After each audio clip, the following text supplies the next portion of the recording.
Hi, welcome to Cooking with Cori. I'm your host, Cori Doern, and today with me I have none other than Billy Fbomb of Billy Fbomb Barbecue. Welcome How you to the doing? show, Billy. I'm Thank you. great. Awesome. I know what we're making today. We're making ribs today. We are making ribs today. I was going to kind of try to psych out the audience a bit and go, you know, there are other shows, and I always say you want to watch this show, but you want to watch this show. Because if you love ribs, like I love ribs, then you're about to get the recipe for the best ribs you've ever tasted in your entire life. They are quite awesome. Not that there's too much pressure on you for that. No pressure at all. Yeah, so I know that we have so much that we have to do, so you can see that we're loaded up here, so we should get right to it. But I'm going to let you tell the audience what we're going to be making today. Well, we're going to make two things. We're going to make ribs, and we're also going to be making Hasselback potatoes. So, I mean, it's like every guy's dream food is meat and potatoes, so that's what we're going to make. Food, every girl's dream too. As well.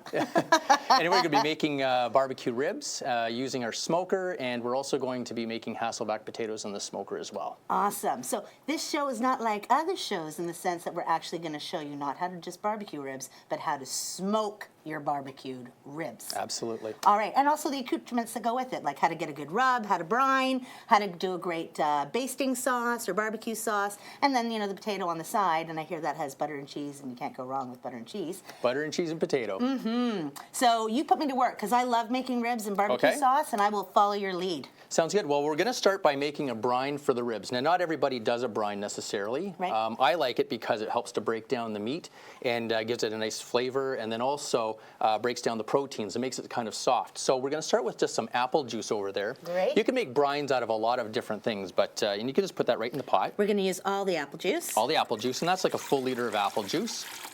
Great. We're also going to put in some apple cider vinegar. And that's the acid part of the apple juice. Yep. You're going to get the flavor from the apple, and the Exactly. cider, but it's going to break down the tissue for you. That's right. And then we're also going to be adding in some garlic here. And yeah, this just so for you guys to know, these are not just abnormally giant garlic cloves. This is elephant garlic. And so elephant garlic is, it's called elephant garlic because it's giant garlic. I'm actually just going to cut it in half. It's kind of sweet. It is, yeah. It's got a nice flavor. Mm-hmm. And one of the things you'll find is that you can make a brine with a lot of different things, different juices and things like that. It doesn't have to be apple juice. You can use orange juice. You can use wine. You can use beer. Juice. Pineapple. You can use vinegars as well in place of the actual juice. And remember, it's going into pork, right? So there's just about everything you can. Pork's a really malleable meat. You can do lots of things with pork. Mm-hmm. I mean, in this case, we're doing ribs, and ribs have a nice amount of fat. So that it kind of makes your meat moist. Yes. But if you were doing like a pork roast, it's really, really a great idea to brine because it does break down the meat. There isn't a lot of fat in that roast, and it makes it tender and juicy. That's right. Brines are also great. We've done this before. They're fantastic for turkeys, right? Yes. So if you want to make your bird juicy and moist and you know it's going to be in the oven for a long time or at a smoker, brining it ahead of time helps suck in the salt within it, but then you don't salt afterwards. That's a very important thing to know, that when you're putting salt in your brine and you're brining, you got to forego the salt in the back That's end. exactly. And so we're talking about like one component here that we haven't put in yet, and we're going to be putting in about a cup of salt, and we're going to use a kosher salt in this case. Yeah. The taste of an iodized salt is really not as nice, and you're going to get like a much better flavor out of something that's iodine free. So we're using kosher salt. You can use others like Himalayan sea salt or whatever, as long as there's no iodine in it. So that just goes in with this mix all together. We're just going to give it a little bit of a stir just to get the the salt dissolved in the juice there. Yeah, and so one of the handy-dandy techniques you can kind of think about for the future is that we're going to be heating that up, aren't we? We don't need to, actually. Okay. No, because this is actually what we're going to be doing is we're going to be preparing the ribs now. Then we're going to put this into the brine, and we're going to leave that overnight. Okay. So that's really, you don't have to do it overnight, but if you really want to get the full effect of the brine, leave it in for a full evening. So prepare your ribs the night before, and then just simply put the ribs in there, leave them overnight, and then you can take them out the next morning and get them ready for your barbecuing. Right. So 2 key points based on what Billy Fbomb just said. One, if you have a lot of salt or a bigger brine that you're using, then you're going to want to use lukewarm water or warm water so it'll dissolve the salt a little faster. Sometimes people like to heat up their brine, and then all you have to do is once it's heated and dissolved, throw some ice into it to stop the cooking immediately. Exactly. Don't put your ribs into a hot brine. It has to go into a cold brine. That's correct.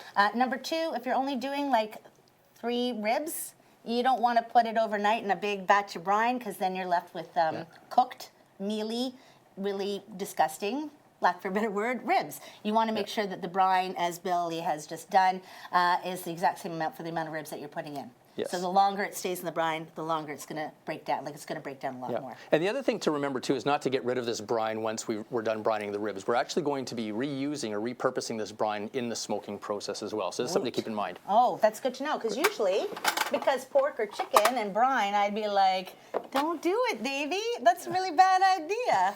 But no, we're putting in a smoker so it would cook at the back. That's correct. Cool. So we have two things, two kinds of ribs that we're looking at here. Now this is what's called a back rib, baby back rib. And you'll see this is a really nice cut of meat to be serving guests and so on. It's a little bit more expensive of the ribs. Then the other type that we can get as well is what's called a spare rib. Yep. And what you'll notice about this is you'll see it's quite a bit shorter, and then at the end here there's like this large flap of meat, and on some of these you'll see that you have like a nice bit of a rack there, but at the end here you have what's meat that's filled with like a lot of cartilage. So it's not really like the best stuff necessarily, but it's certainly very helpful. Right. So and that cartilage would be broken down in the brine. It will. And it'll also be broken down during the smoking process. That's correct. Cool. So the first thing that we're going to do to prep here is we're actually going to be taking the silver skin off of the back of the ribs here. We want to remove that. It's a bit sinewy, not very nice to taste. So all you can do is just start by weaving off the back bit of this silver skin. And what you can do is if you're at the butcher and you're getting the butcher to buy, you're buying your ribs directly from a butcher, you can ask that butcher to do this for you. Yeah. You can ask them if they have done it. If they haven't done it or they're not doing it for you, then pay attention to what Billy's doing because this is exactly how you do it. It only takes a minute or two to actually do it, but the end result is fantastic. Under normal circumstances, yes. No, I know. It's one of those things, and I can tag team with you There on we that. go. We're just going to pull that away like so. You just sort of get your finger underneath it. Yeah, and this has only been 10 seconds. But really, once you get it off, it just kind of comes off in that big, long That's pull. right, once you get that first part done. And now a tip here. Oh, you know what? I'm these- going to ask you to save the tip for after the break, because we're gonna continue to pull the skin off of this. And once that's done, when you come back from the break, we're going to start putting our rub together and get it all going on. That's good. Yeah? Perfect. Sounds great. So come on back after the break and see us get a rib on.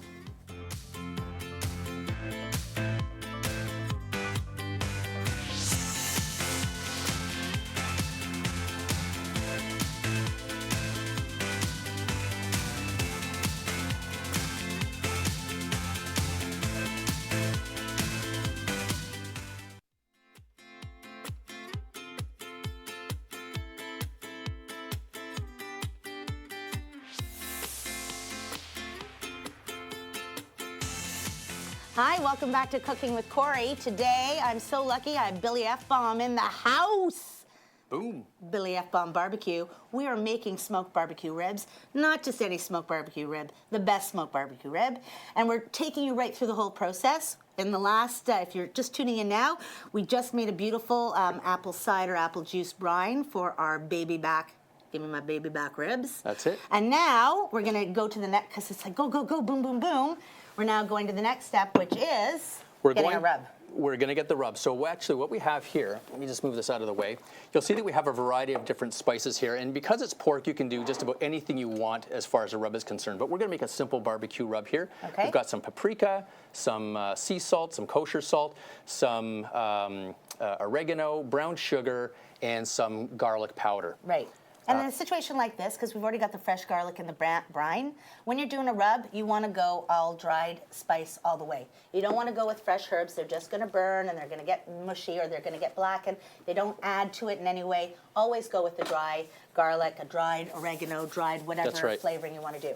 And also a little handy-dandy quickie point is that if you want your ribs to be sticky, then you go with the white sugar. If you want the sweetness to just get into the meat, then you use the brown sugar, which is, I'm guessing, why you went with the brown sugar. That's it. All right. That's it. And I actually like the old-fashioned brown sugar, too. So you have like a light brown sugar and a dark brown sugar. I tend to go with the darker ones myself. I'm with you on that. Awesome. I knew I liked you for a reason.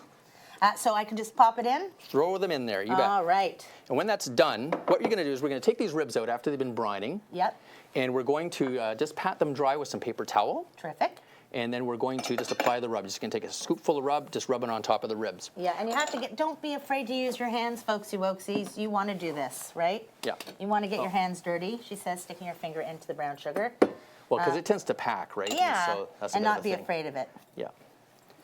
And I'm okay doing it like this. I mean, I could use a whisk or a fork or anything like that, but my hands are going to be in this anyway. Just, keep in mind about cross-contamination and keeping your hands clean and washed, because, people are going to be eating what you're seasoning right now. So, be Exactly. mindful. I guess that's the best way to put it. So why don't I just move this over here, Cori? And while you're Sure. doing that, I'm going to get our potato prepared. We're going to be making Hasselback potatoes as well.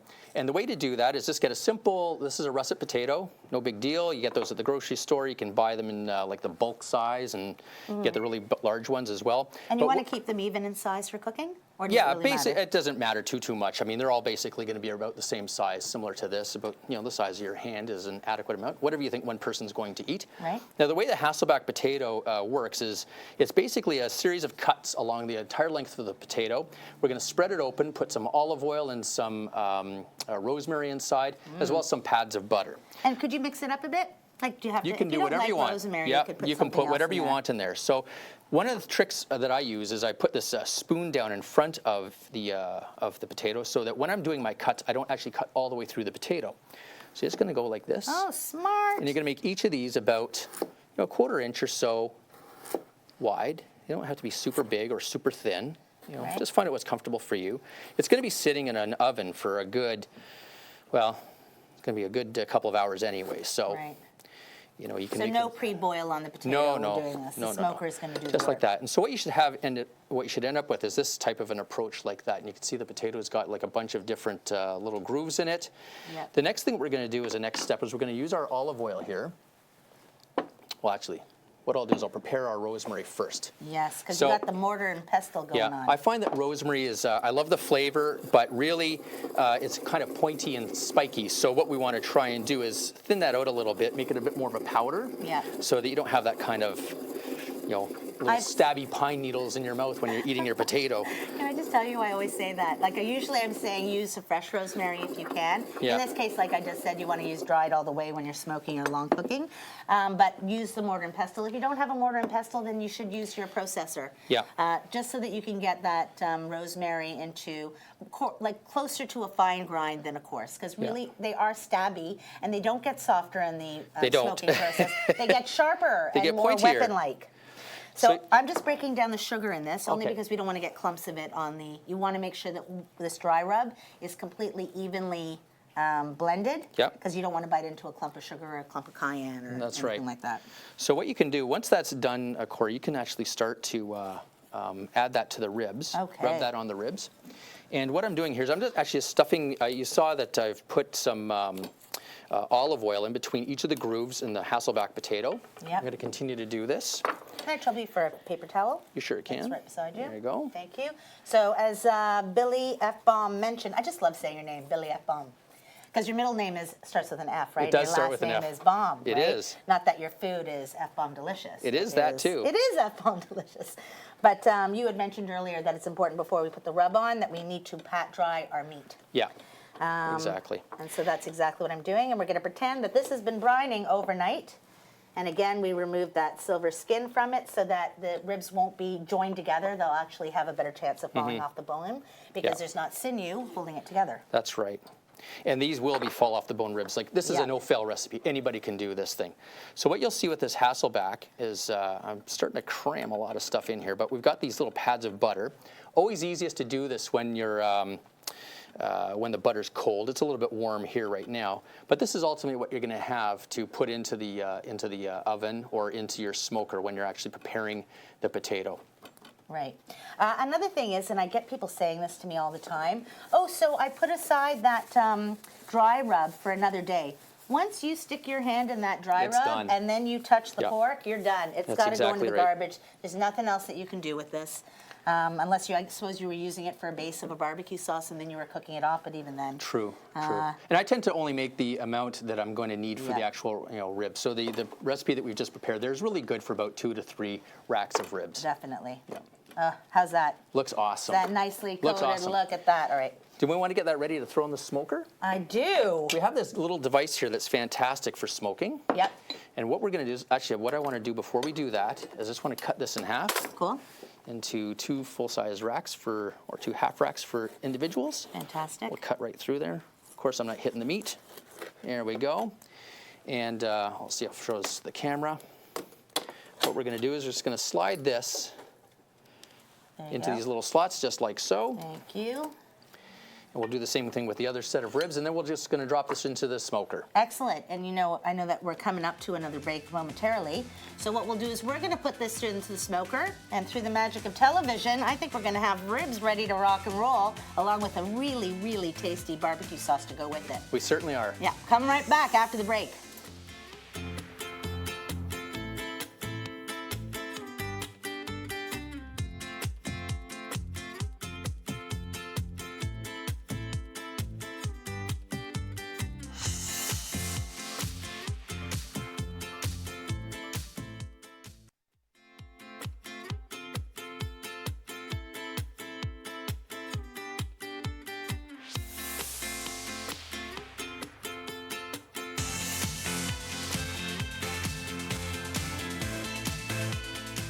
Hi, welcome back to Cooking with Cori. Today, my very special guest is Billy Fbomb in the house. We're making ribs. We are making ribs. They are smoking. They are smoking. And now we've got some ribs that have been smoked. Yes. And now what are we doing, Billy? Well, we've got them done part way. So these have basically been in the smoker now for about 3 hours. What we're going to do as a next step is we're going to wrap these in foil. And we're going to actually add just a little bit of additional liquid. And that can be like some water, some oil, whatever. And again, another juice that you want to put in. Yep. We're going to wrap these up like so. So what we're going to do, we're going to put that back in the smoker just like that.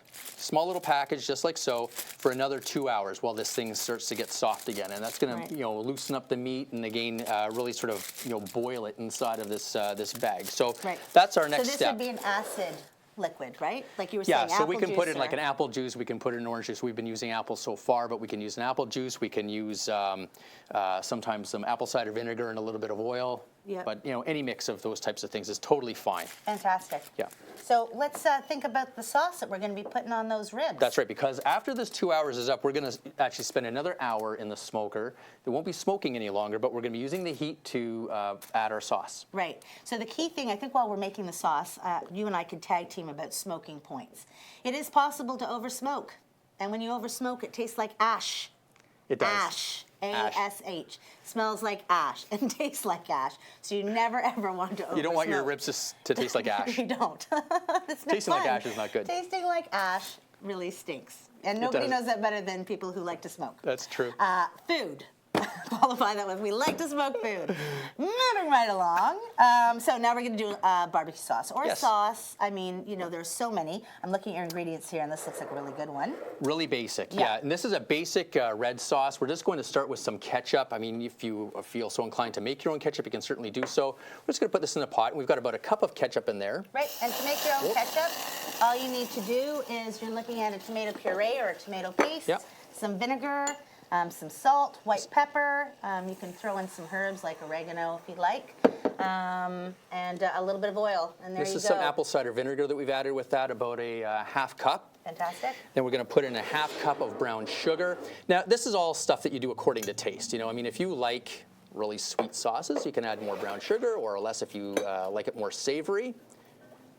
One thing that's really nice in here actually is when you put in molasses. You can put molasses. And again, with molasses, you want to think about cooking molasses, not fancy molasses that you might have in like a cookie, for example. That's right. Now, this is a chili powder. It's my own homemade chili powder, but you put in some chili powder. But if you don't have, if you don't have chili powder, you can always put in like a little bit of cumin and some oregano. Things like that. Make your own. Yep. Exactly. Make it your own, because how many times have you tried something and said, oh, well, if I had done this, I would have done this. So here's your opportunity to do just that.